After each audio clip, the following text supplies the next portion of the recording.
मैं डॉक्टर अंतर्यामी कौशिक, वनस्पति विज्ञान विभाग, मांगीलाल बागड़ी राजकीय महाविद्यालय नोखा से। हम बीएससी भाग द्वितीय के first paper taxonomy and embryology of angiosperms के बारे में बात कर रहे हैं। अभी तक हमने एंजियोस्पर्म्स से related herbarium techniques, importance of herbarium, botanical gardens of India, principles of classification, basic evolutionary tendencies in flowering plants, nomenclature of angiosperm इत्यादि पर बात की। आज हम बात करने जा रहे हैं आवर्तबीजी पादपों का वर्गीकरण। वर्गीकरण एक विज्ञान का वह भाग है जिसमें पादप को उसके गुणों के आधार पर विभिन्न वर्गों में विभेदित किया जा सकता है। आधुनिक काल में आवर्तबीजी पौधों को पादप का सर्वाधिक विकसित पादप माना जा रहा है और यह पादप क्योंकि विभिन्न प्रकार के आकार, आकृति और विभिन्न प्रकार के अनुकूलन लक्षणों में पाया जाता है, इसलिए इसे वर्गीकृत करना आवश्यक है। इस विशाल समूह को वर्गीकृत करने के लिए सबसे पहले थियोफ्रेस्टस नामक वैज्ञानिक ने इसकी शुरुआत की। इसका नामकरण, वर्गीकरण और पहचान का अध्ययन किया। पादप के वर्गीकरण को मुख्यतया एक विशेष सिस्टम के द्वारा, एक विशेष तरीके के द्वारा इसको वर्गीकृत किया जा सकता है और इस सिस्टम को हम निम्न 3 प्रकारों में विभेदित कर सकते हैं।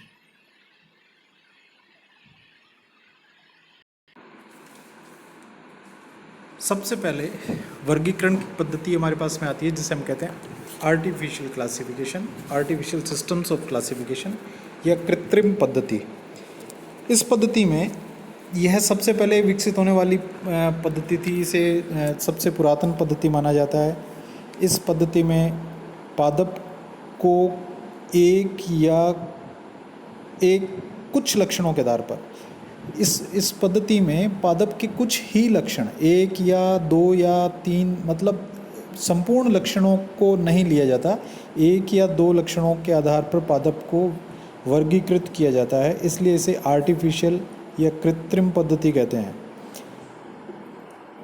इस पद्धति को सबसे पहले थियोफ्रेस्टस ने विकसित किया, उसके बाद कैरोलस लिनस ने इसके ऊपर काम किया और यह पद्धति आरंभिक पद्धति मानी जाती है। ऐसा माना जाता है कि इस पद्धति के द्वारा ही पादप वर्गीकरण की नींव पड़ी, क्योंकि इस पद्धति में पादप के 1 या 2 कैरेक्टर्स को, गुणों को ही सम्मिलित किया गया है। इसलिए यह पद्धति आज के समय में संपूर्ण वर्गीकरण को रिप्रेजेंट नहीं करती, या ये माना जाता है कि यह सही पद्धति नहीं है। यह पद्धति ऐसी पद्धति है जो पादप के बारे में अपूर्ण ज्ञान प्रदान करती है, इनकम्प्लीट नॉलेज देती है। एग्जाम्पल के रूप में हम देख सकते हैं कि इसमें जैसे थियोफ्रेस्टस ने पादप को उस पादप के स्वभाव के आधार पर, उसकी हैबिट के आधार पर 4 समूहों में विभाजित किया।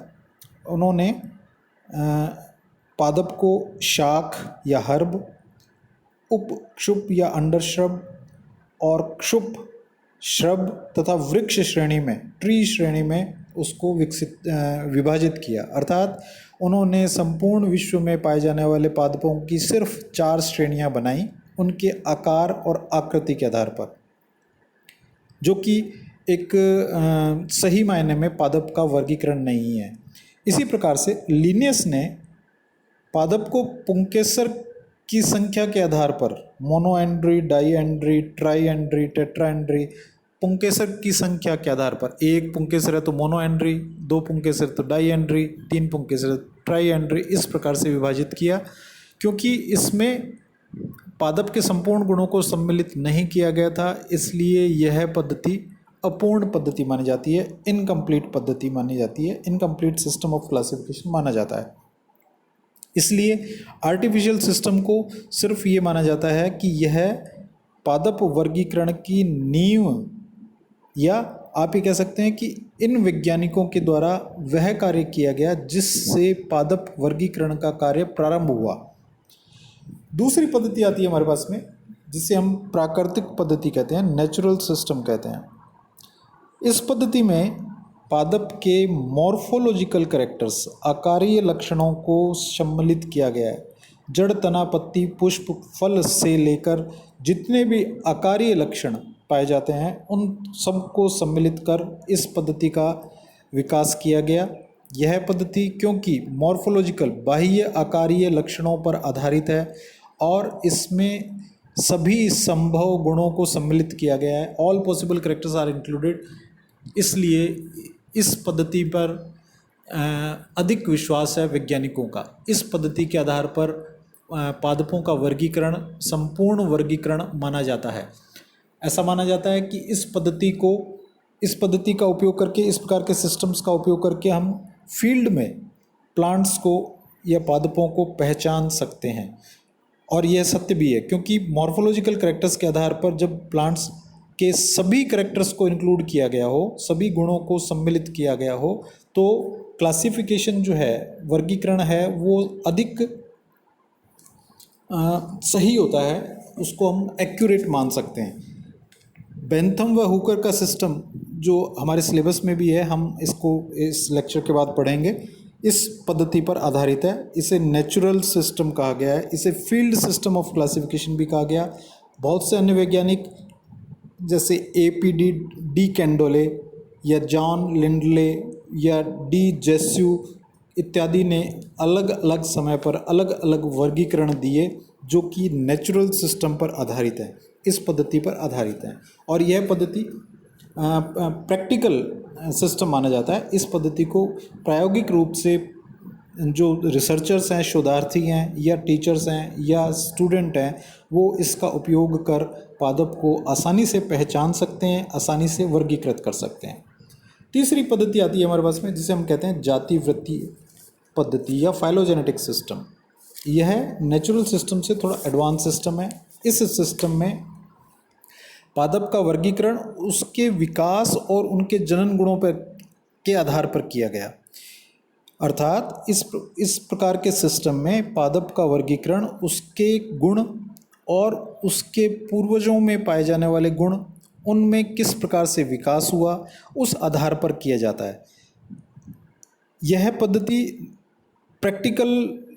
यह सिस्टम प्रैक्टिकल सिस्टम नहीं है। इसके आधार पर आप फील्ड में किसी भी पादप को नहीं पहचान सकते, क्योंकि हमें उसके पूर्वजों का ज्ञान होना आवश्यक है, उसके जेनेटिक कॉन्स्टिट्यूशन का ज्ञान होना आवश्यक है, उसमें पाए जाने वाले जो विकासशील गुण हैं उनका ज्ञान होना आवश्यक है, जो कि फील्ड में या आप पादप को सामने रखकर उसके बारे में पता नहीं लगा सकते। इस पद्धति में जातियों के उद्भव या ओरिजिन ऑफ स्पीसीज को फॉलो किया गया है, जो चार्ल्स डार्विन के द्वारा दिया गया था।